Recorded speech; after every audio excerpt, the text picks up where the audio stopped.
You're listening to the Unlocking Africa podcast. I spent a tremendous amount of my young life working in research farms and commercial farms. Later went on to study agricultural economics. If you go to Solynta's agreement with Bayer, we're looking at the long term and making a real impact in not only people's lives, but also in the sustainability and the quality of the soil for the planet. You know, more than 80% of the citizens in the country survive via agriculture. The seed industry and the food industry understand that there's a need to work together. We can both have a big impact. For me, that's exciting, and I really like that space as well. Stay tuned as we bring you inspiring people who are unlocking Africa's economic potential. You're listening to the Unlocking Africa podcast with your host, Tessa Adamu. Welcome to the Unlocking Africa podcast, where we find people who are doing amazing things to unlock Africa's economic potential. Today, we have Charles Miller, who is Director of Strategic Alliances and Development at Solynta. Charles also serves as a board member of the African Seed Trade Association. Welcome, Charles. How are you? I'm doing well, Tezzer. Thank you very much, and thanks for having me on the program. I look forward to telling you what Solynta is all about, what we're doing, and taking the questions about improving conditions in Africa and doing business there as well. Fantastic. Thank you. Looking forward to the conversation. Before we get started, I was hoping you could please introduce yourself and tell us a bit more about Charles Miller. No, thanks for that. So not too much to tell, quite frankly. I grew up in Texas, grew up in a farming community where my father was a professor in genetics at the local ag university. So as you can imagine, I spent a tremendous amount of my young life working in research farms and commercial farms. Later went on to study agricultural economics at Texas A&M and received bachelor's and master's there, and spent several years working in a large food company, Mars Incorporated. I think you're quite familiar with Mars, Yes. The candy bar company. That allowed me to understand how very big corporates think about agricultural commodities and inputs. And as they were a global company, it was a tremendous opportunity for learning. Later, I went back to our family's seed production company and served there as the commercial director for many, many years until we sold the company. And since then, I've worked at a couple of other large seed companies, developing particularly outside of the U.S. As you can tell, I'm an American, but most of my working life, I've been based out of the U.S., outside of the U.S., sorry. And I have spent the last 30 years working very hard for several companies, including Solynta now for the last 6 years, to bring a high quality starting material or seed to the farmers in Africa and other parts of the developing world, Southeast Asia and Central America. Thank you for that. I guess it's quite clear that you have a long history of working in the farming and agriculture space. You also worked with some of the major players like your PepsiCos and Bayer. And as you mentioned, you also ran your own family seed agriculture company. So how do these experiences differ, and what are some of the key lessons you've taken away from both experiences? That's a really good question, because as you can imagine, the large corporations and the family businesses do think a bit differently and have different risk profiles. And I would also say in the time, which you rightly point out has been quite a while, as much as 30 years that I've been working in Africa, goals have changed as well. Now we're very aware of the impacts of climate change. We're also very aware of the developing economy in Africa, likely to be one of the largest economies in the world, has one of the most youngest populations in the world, which means there will be a tremendous amount of change there. And the seed companies and major ag companies, of course, want to be involved in that change. Now, of course, Every company is interested in making a profit, but they're also interested typically in doing good and being sustainable, particularly in the agricultural environment. Big companies are willing to look at things in a much longer term. And that's actually, if you go to Solynta's agreement with Bayer, what we're doing. We're looking at the long term and making a real impact in not only people's lives, but also in the sustainability and the quality of the soil for the planet. Family companies, on the other hand, cash flow is typically more tight. The time horizon's a bit shorter. While at our family company, we were still very interested in providing high quality products to very small, sometimes subsistence farmers. We also knew that we needed a short-term return, so therefore cash flow was more important. And that, of course, impacts how you do business. But at the same time, I would say that small companies, particularly in the ag world, are also very aware of the climate impacts and the desire to just simply do good. So you've given us great insight in terms of the differences between working with some of the major players in the industry and also running a family company, which that experience has led you to the great work that you're doing now at Solynta. And I know something that is central to Solynta's work is hybrid breeding. So I was wondering if you can give us an explanation of what that is in terms of what is the clear distinction of hybrid breeding and what differentiates it from what people might already know in terms of things such as GMOs. Okay, yeah, that's a complicated question. I'll try to make a succinct answer for you. So hybrid breeding has been around for a very long time. It's commonly used in crops like maize, sunflowers, sorghum, tomatoes, many others as well. It's also completely GMO free.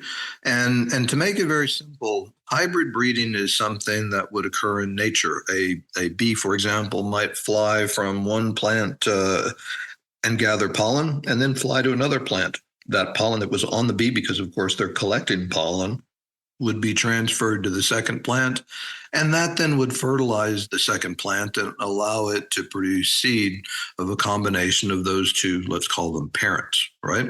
So there would be, in a way, a natural evolution of that particular flower or plant. And with hybrid breeding, you can direct that.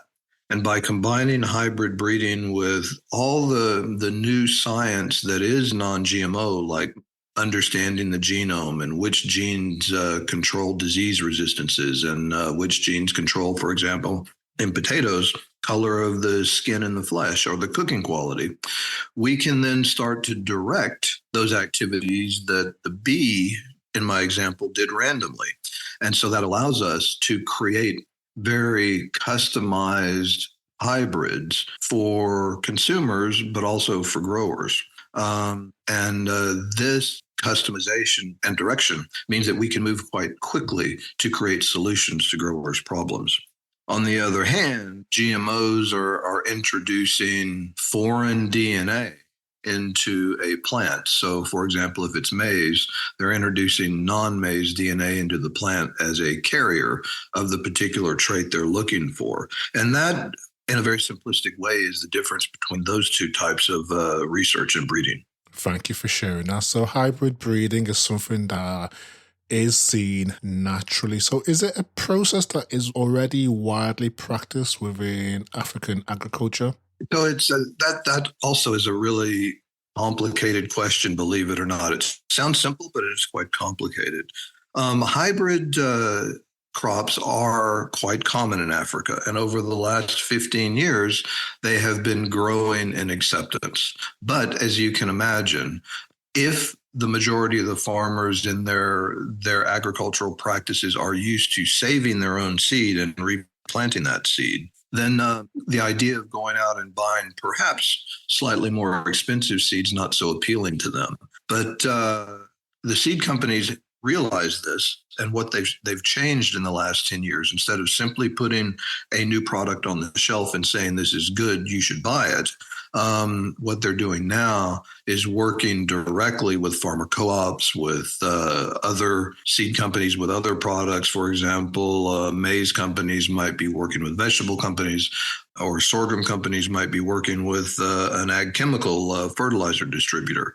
And they actually put demonstration plots in the major growing areas, showing the local growers that, hey, side by side, if you plant what you normally save, this is the yield you get, just like on your farm. But if you plant this new and improved version of the same crop, then you would get this type of yield or this type of quality. So you can see that the incremental change in the cost to the farmer for the seed is well and truly worth the investment. The other thing I think that's important to note, that over the last probably 5, maybe a bit more years, in most countries in Africa, it's significantly easier to get microfunding for quality seeds and other ag inputs. In the past, that wasn't always the case. And certainly it's not always the case everywhere on the continent. But that opportunity is growing, and I expect will continue to grow. So would you say there are any specific challenges you face in promoting hybrid breeding or farming amongst the African agriculture community? Well, I think the difficulties do center around change, and we all know change is difficult. I know for me, I like to sit in certain places on the airplane, on the aisle, for example. If I have to sit in the window seat, I still get to my destination just fine. But for me, it's awkward. I don't like that change. But for growers, that's really their source of livelihood, and they're very aware of what they've been planting. And so making a change to anything, whether it's another variety or even a hybrid, they need to be truly convinced. And I think showing the growers that there is value to making a change is probably the most central theme, particularly at Solynta, that we try to help the growers with.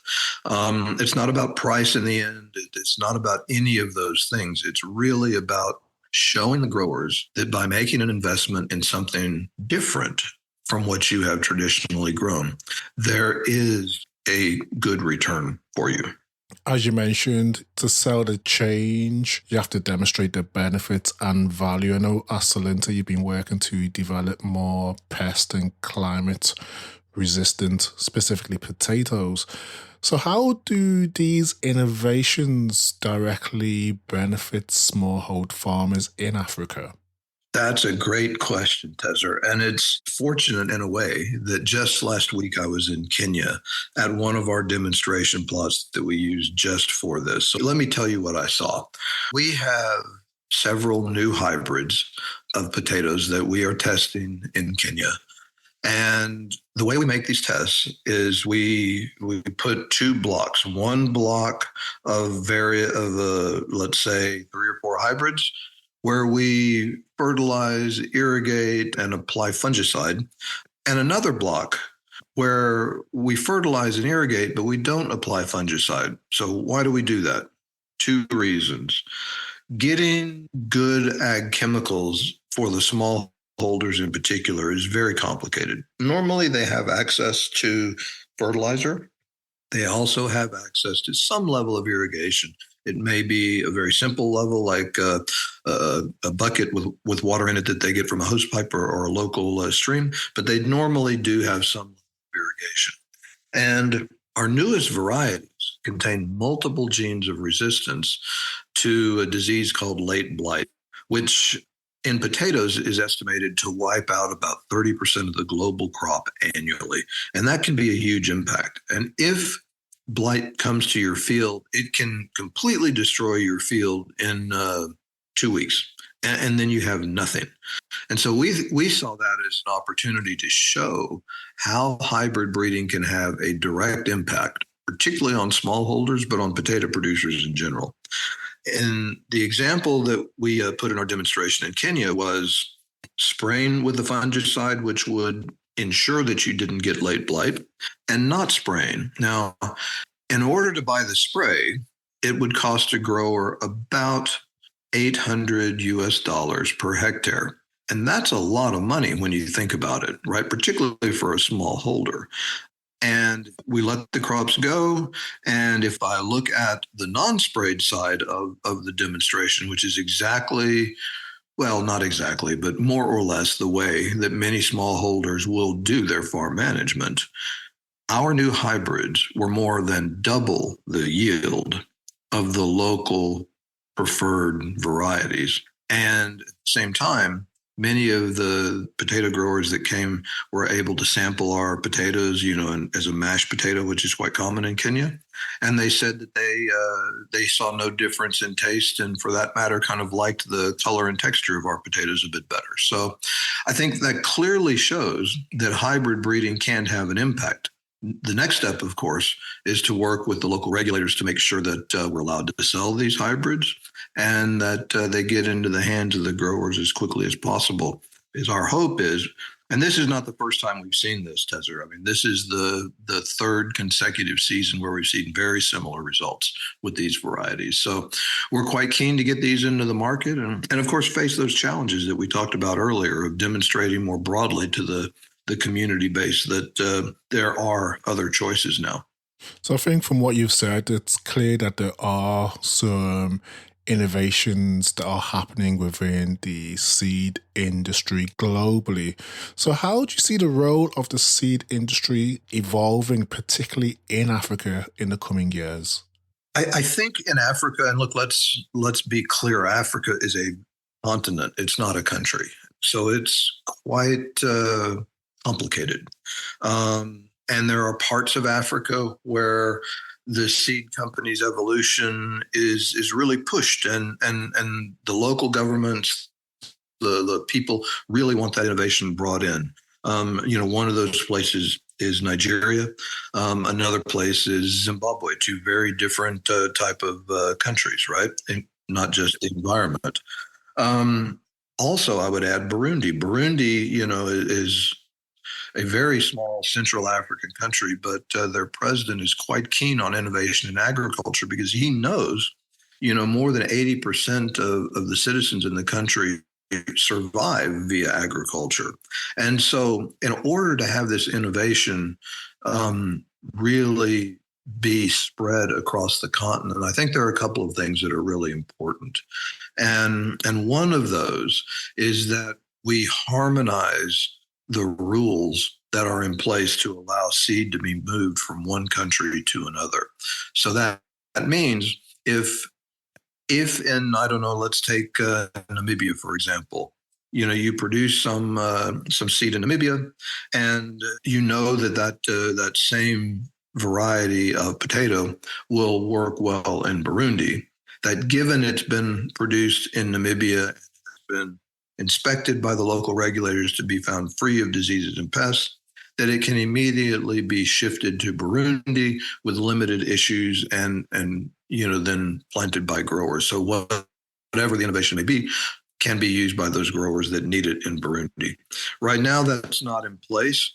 There are groups that are working on this type of thing. One is the African Seed Trade Association, which is a seed company and, let's say, associated company member organization, where we work with local countries and we work with the African Union. The African Union is also quite keen to facilitate movement of quality seed, which allows for moving innovation across the continent. But this work has been going on for a long time. Of course, progress has been made, but it's very slow. And when you consider the number of countries that are in Africa, it will take even more time. Unfortunately, that means that innovation is quite slow to go across the continent. And the countries that are more innovative, like the ones I mentioned earlier, tend to get those innovations into their countries much faster. So I would hope that we can speed this process of harmonization. And that's certainly one of the reasons, actually, that I continue to be so active in the African Seed Trade Association and other groups as well. So how would you say these regulatory differences between countries in Africa impact the ability of companies like Solynta to bring their products to market? Well, I'll give you, I think, a good example. The Kenyan government, and the reason that we are so active in Kenya, is very keen to bring innovation to its growers. They understand that the climate in Kenya is changing dramatically now, and that new types of products are needed to cope with that. So Solynta came to the Kenyan regulators and say, hey, we have a new type of breeding for potatoes, and we have a way to speed up development, which we think will support your growers. We would like to bring this product into your country and test it. There certainly was skepticism in the beginning, and rightfully so, because the role of the regulator is to protect the growers, but also to protect the environment. So we were asked a tremendous amount of questions about the cleanliness of the seed, and that we will not be bringing in diseases that they don't currently have, and how would we prove that? And of course, we were happy to do those things because, just like the regulators, we don't want to harm the growers and we don't want to harm the environment. So we assured them that our seed, which was produced in the Netherlands, would be inspected by the regulators for whatever, in fact, the Kenyans wanted it to be inspected and certified free from. And that process was a bit cumbersome, but we did it because we were obliged to, quite frankly, and of course we wanted to. For 1 year, we were closely monitored by the regulators in Kenya. They really checked and double checked, if you will, our assertions. And they saw that, hey, exactly what we asked for has been done. The seed is clean. The performance is good. And from then on, they were quite open to allow us, if we made the proper inspections and certifications, to bring in very many new varieties of potatoes to test. And it's been a very good working relationship with the regulators, the Ministry of Ag, and the entire value chain in Kenya, quite frankly. But then there are other countries. Oh, by the way, and in Kenya now we've been allowed to commercialize 3 of these new varieties, one of which has the resistance to late blight. So again, Kenya is leading the way here in terms of allowing innovation to its potato growers. But then there are other countries, and look, forgive me, but I don't necessarily want to name names here, okay? Yes. But there are other countries that they're not as forward-thinking, and in many cases they have, within their Ministry of Ag or another division within the government, they have their own breeding. And many of the employees of that particular group actually receive royalties or some form of payment for those particular varieties, whether it's maize or sunflowers or even potatoes. And so they see this innovation as a threat because it wasn't coming to them. Now, look, I understand that.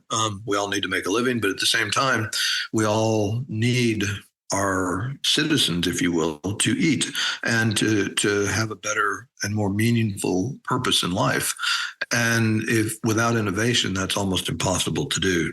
And so these roadblocks are put in place. And this is what I mean by trade harmonization. If, in fact, groups like Kenya, who are well respected in many parts of Africa, have put the checks and balances in place to protect their growers, their environment, I understand why other countries may not want to do the same, but if they could do something similar, it would certainly facilitate the movement of high quality seed around the continent, and it would increase the speed of innovation to the growers. And in the end, I think that's what everyone on the continent and the planet want. And that's they want their growers to be productive, profitable, and to have a much higher level of food security. Would you say that the regulatory environment in Africa is actually keeping pace with the advancement that you're seeing in agriculture technology and different inputs such as seeds? Yeah, that's a really complicated question, but I'm going to try to give you a very... Sorry for asking all of these complicated questions, Charles. No, I enjoy it. Pleasure to be here and have this discussion. So my very short answer to a very complex question is no. The regulatory environment is not keeping pace with innovation. It's just that simple. We're living 20 to 40 years ago from a regulatory point of view. There's limited understanding by the regulators of the new technology and the innovations and what they can do.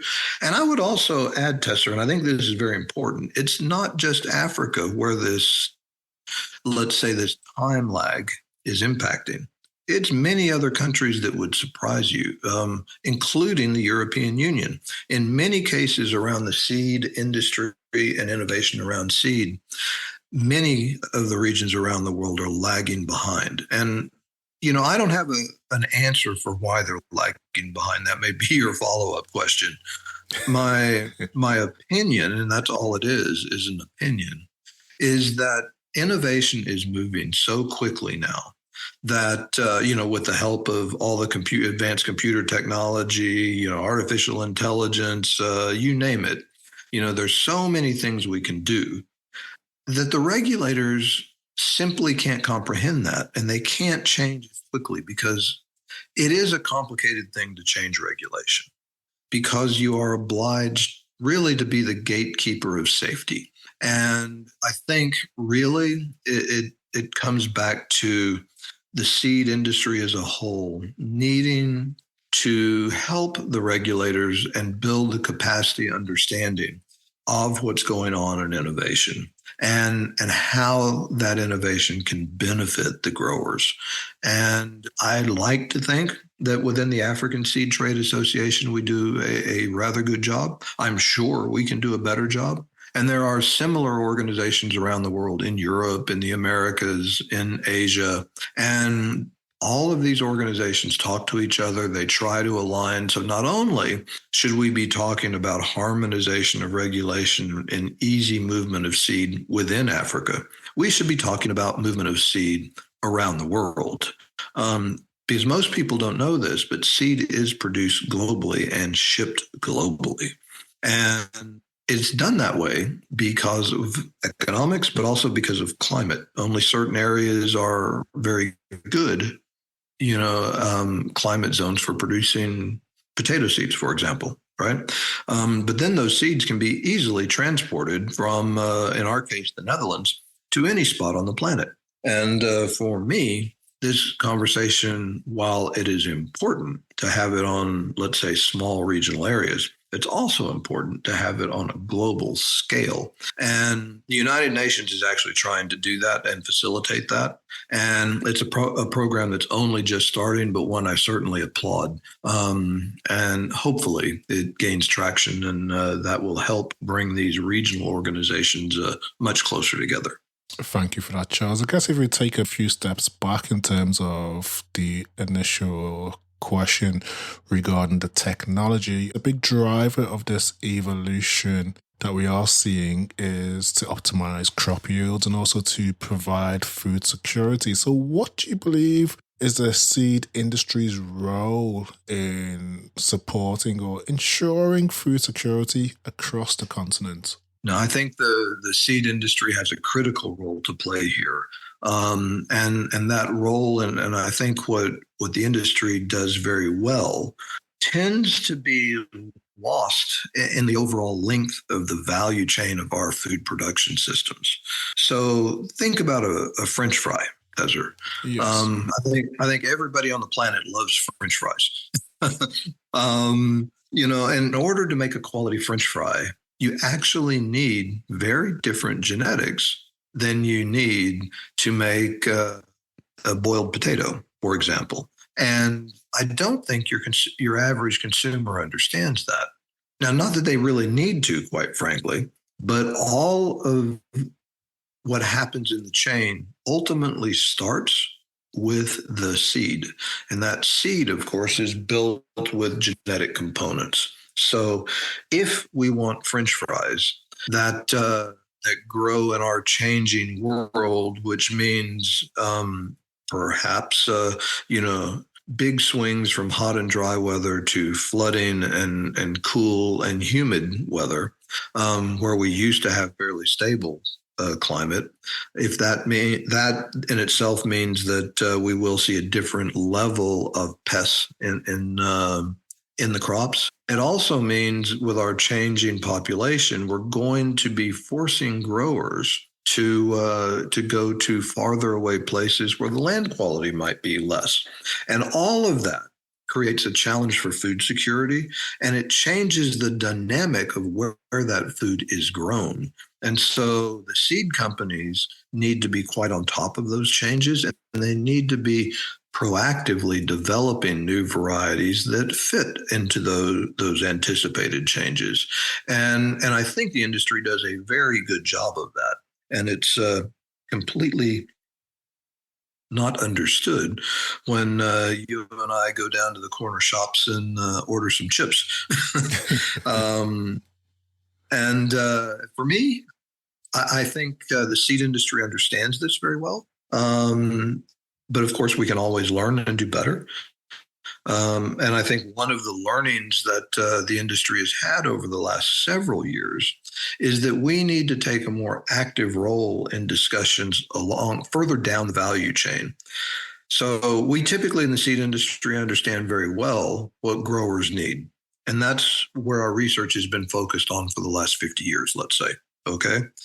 But going forward, not only do we need to understand that, we also need to understand what the processors need and what the consumers need, because those things we can also have an impact on. We've largely ignored that in the past, but now with the changing dynamics around the globe of population increase, of such high movement into the cities and away from the farms, expansion of these cities pushing away the local farms further away, everything changes. And the seed industry, I think, does realize that. Matter of fact, we are working, we, Solynta, are working with the International Seed Federation to truly start to understand the value chain of many of these crops and see how, as an international group, we can start to have discussions to understand pain points and perhaps find solutions. And I think through that, we'll be able to come up with better products, and we'll be able to also really help food security, not just in the developed world, but for sure in the developing world. You used the example of French fries and boiled potatoes. We know that potatoes are a staple crop in many regions on the continent and globally. So maybe if we look at the work that you do at Solynta in terms of how do you ensure that African farmers have access to potatoes that can thrive in what we're seeing as increasingly unpredictable climates?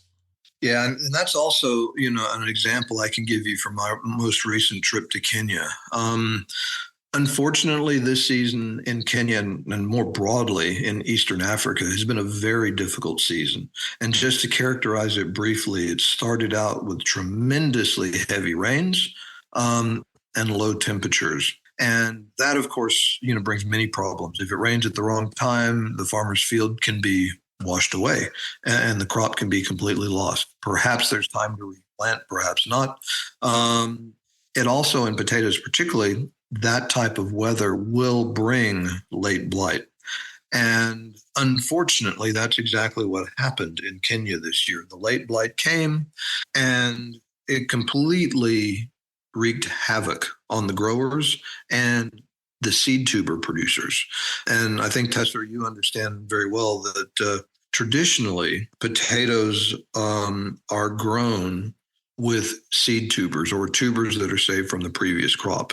And with hybrid breeding, we deliver our advanced genetics via a true seed, or what we all know as seed. And with maize or with tomatoes, you plant a seed and then you create a plant. That's exactly how we deliver things. So imagine, now there is a lack of supply of these saved seed tubers in Kenya. And really the season's still a month and a half away, but there is no seed available. So as Solynta, what we are doing is working with distributors. And of course, we can't solve this problem. It's a big problem, okay? But we can have an impact. So what we are doing is working with our distributor, and we are getting seed into the country. Again, remember, these are very small seeds. And just to give you a transparent example, 25 grams of our true seed can plant an entire hectare, where if you were using seed tubers, you would need 2 pickup truck full of seed tubers. And so the logistics is much simpler. Now the potato grower, via our distributors, will be able to go to a local agrovet, so a local seed shop, and purchase a sachet of seed. And so we go from a position where there are extreme limitations on access to seed for potatoes to at least there are incrementally more. Again, I'm not saying we can solve the problem because we can't, but in the end, there will be some seed available in the market, and hopefully that will allow the growers to continue to grow potatoes. I guess one of the main barriers to access is sometimes dependent on collaboration and partnerships on the ground. As Solynta, you have an interesting partnership with PepsiCo in Ethiopia. That's true. We have a relationship with PepsiCo in Ethiopia. That's correct. So how do you believe partnerships such as this type of partnership improve the agriculture space within that locality? Yeah, that's a complex answer, I think, because partnerships are essential in agriculture. Partnerships on the supply side, but partnerships on the demand side as well. And the growers are in the middle. And so what we need to do is optimize that value chain. And that kind of goes to what I was saying earlier, working with the International Seed Federation. So in this particular case in Ethiopia, to use a clear example, by working Pepsi to produce crisps, we can understand exactly what type of potato they need. Is there a certain sugar level that keeps the crisps from going brown and gives them the nice golden color? Is there a certain size of tuber they prefer for their factory to increase their throughput and reduce waste? At the same time, we can understand the growers. What is the climate that they have? What access to chemicals and fertilizer and irrigation do they have? And that allows us to, in a way, design the best product for both sides of the equation, the supply and the demand. And that also helps get to a solution for both much faster, which means hopefully not only will we see, well, if you want to call Chris food security, at least it is food, then you can get to that point faster, and you can also get to, a sustainability goal faster from a grower point of view, using the best practices for pest management and fertilization. I hope that answered your question. It does. So keeping on the theme of partnerships, but a different type of partnership, I know you have collaborations with organic farmers in Kenya, Mozambique, and Burundi. So what is the significance of this type of collaboration or partnership?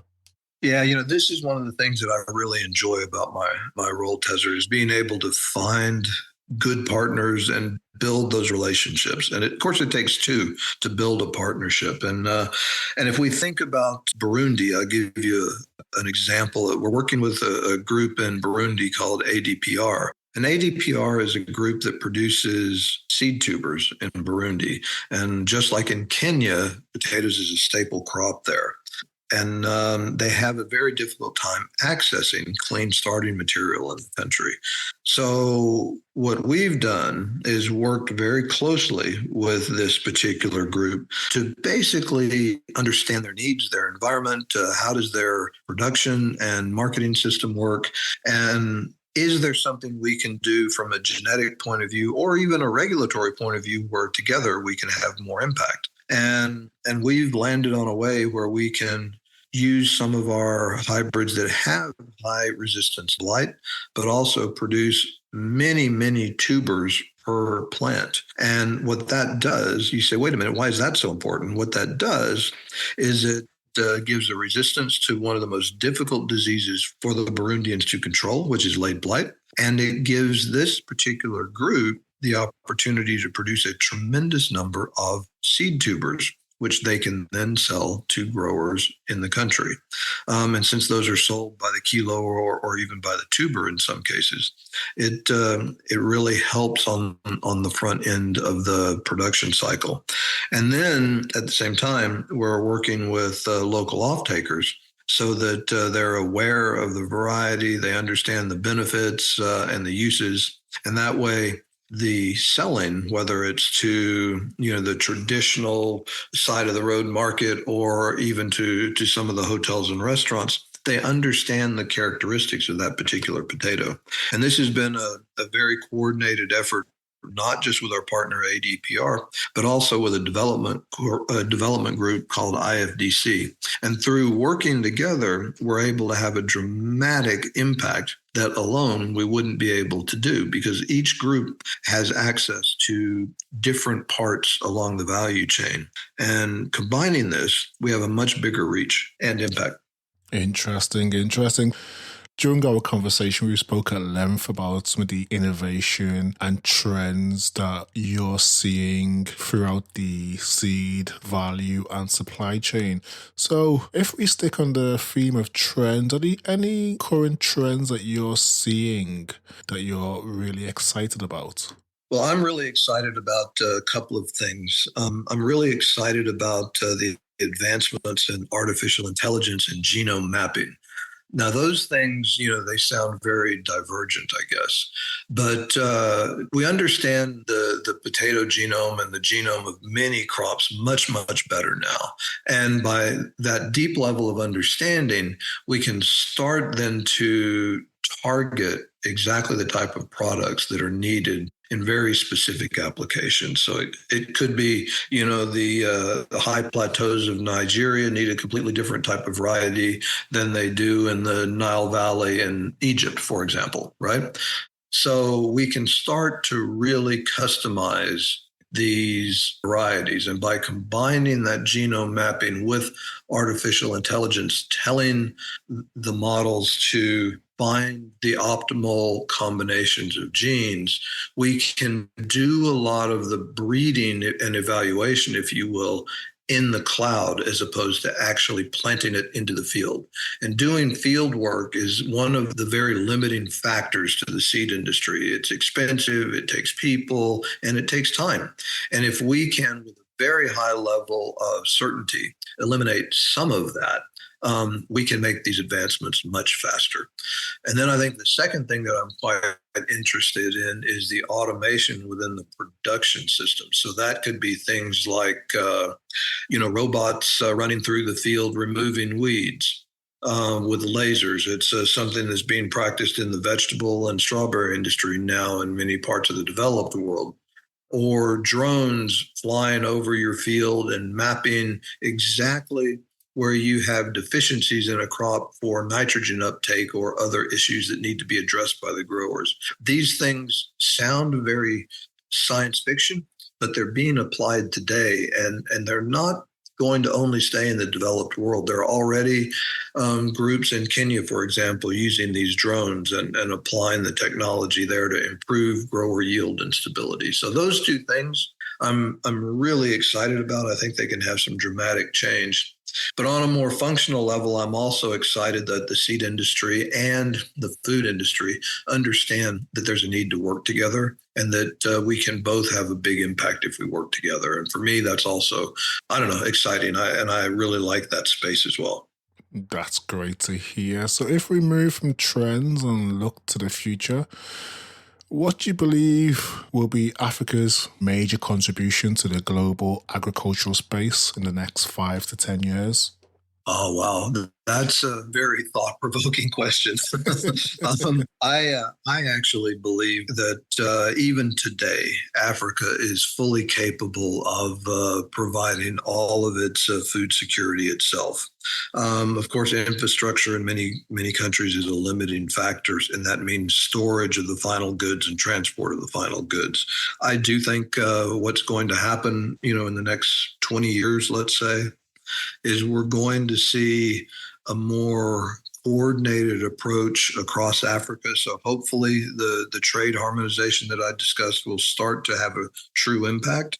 And then we'll start to see companies really want to invest more in producing for the local population, but also to add value for crops that can be exported. And there are certain countries where you see that happening already. Kenya is a good example, also Nigeria and Senegal as well. But I think what you're going to see is that continued evolution to provide food internally, but also once that is more stabilized, to then start to think about feeding your neighbors and feeding continents and populations further afield. All of those things in the end grow the overall economy, and the water, if you will, lifts the entire ship. So I'm actually very optimistic, but it's not going to be easy, and it's going to take a long-term commitment. I agree 100%. If we look closer to home, I know you spent most of your life in the agriculture seed industry. Where do you see yourself in 5 years' time? What work will you be doing to shape the future of agriculture, particularly in Africa? Oh, that's actually something I think about quite a lot. I'm 60 years old now. In 5 years, I'll be 65. As much as I enjoy what I do today, what I'd like to be doing in 5 years is training the next generation in what limited things I have learned over my career about agriculture and about food legislation and agricultural trade, helping them understand what is the case on the ground now, but also learning from them. And by working together, perhaps we can even get to a better result faster. So I really see myself transitioning from 100% focused of boots on the ground to a sparring partner and continuing the work that I do, boots on the ground, but in a different way. Amazing, amazing. So leaving a legacy, that's what I like to hear. Oh, thanks. Quote of the week.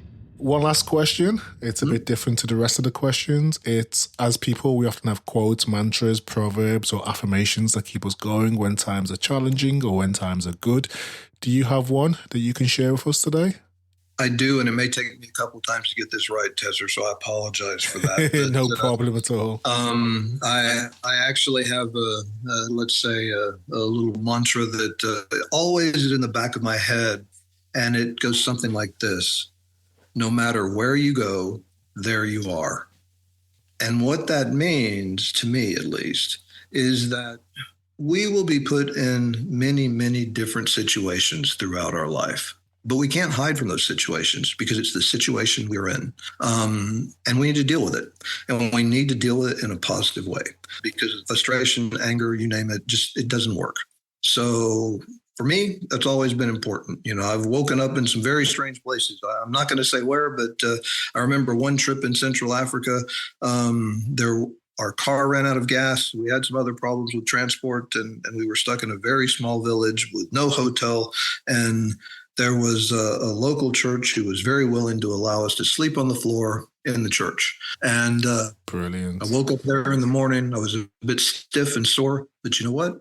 That's where I was, and I was happy to be there. Thank you for sharing that, Charles. It's been a beautiful and a very insightful conversation that we've had today. Very niche, specific to seed innovation and technology. I'm sure it would resonate with a lot of our listeners, and thank you for your time. It's been an absolute pleasure having you on the podcast. No, thanks for the invitation. I really enjoyed the exchange, and happy to do it anytime, Tesser. Brilliant. And we will speak soon. Thanks so much. Take care. Bye-bye.